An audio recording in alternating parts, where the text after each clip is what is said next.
If Stannis Baratheon was anything like his brother Renly Baratheon, it would be a simple choice between Davos and Melisandre. But of course, Stannis is his own man. Welcome back to Fog Entertainment. It is a simple question from the premiere of Season 3 of Game of Thrones.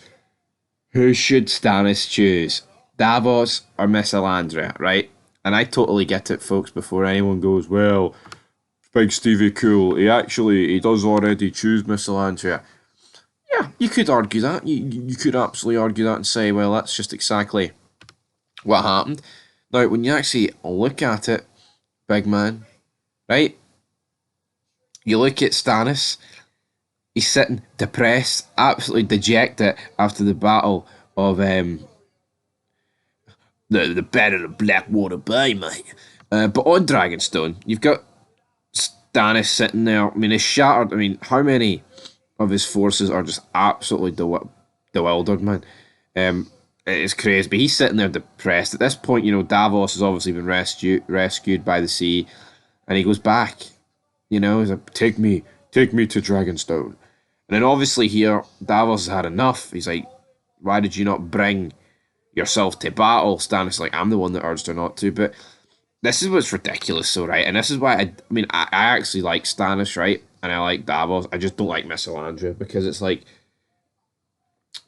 if she can create a monster after having sex with Stannis, then why couldn't they just do that the exact same to Joffrey? Like, why is it easy to infiltrate with that monster is to kill Renly, but you can't do the same against Joffrey and other like high-ranking Lannisters that you'd want revenge on?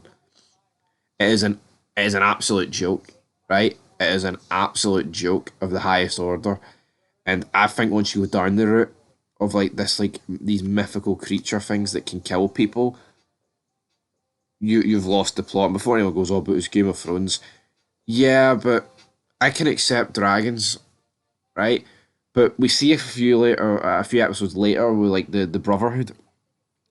The guy like comes back from he's come back from the death 5 times, and then Arya's like asking the right question, like, well, can you bring back a headless man? Obviously, her father, Ned Stark, and it's like, where does the line get drawn with these people that have like supernatural abilities?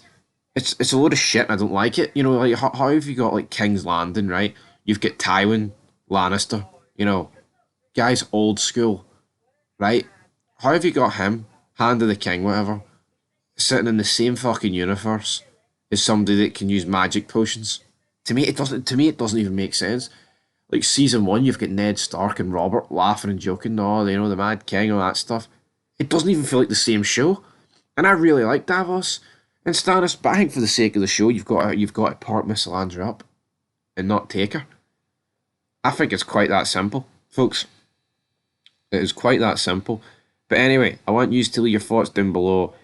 I'm picking Davos every day of the week and twice on Sunday. And if you're not, then I've got a question where your loyalties lie, Effie. Where do your loyalties lie, folks? Where do your loyalties lie? Anyway, guys, leave your thoughts down below. Big Stevie Cool, signing out. Not gonna lie, I just think Miss Melisandre sucks, and I will never see it. I'll just never see it. It's like you'll see dragons, man. To me, they're just like animals. They're not. I know they are mythical creatures, but they're not. They're not. It seems possible that we once had them. You know what I mean? See this whole black magic shit sneaking through a camp and stabbing Renly in the back, right up the arse. What's that do for you? It doesn't do anything for me.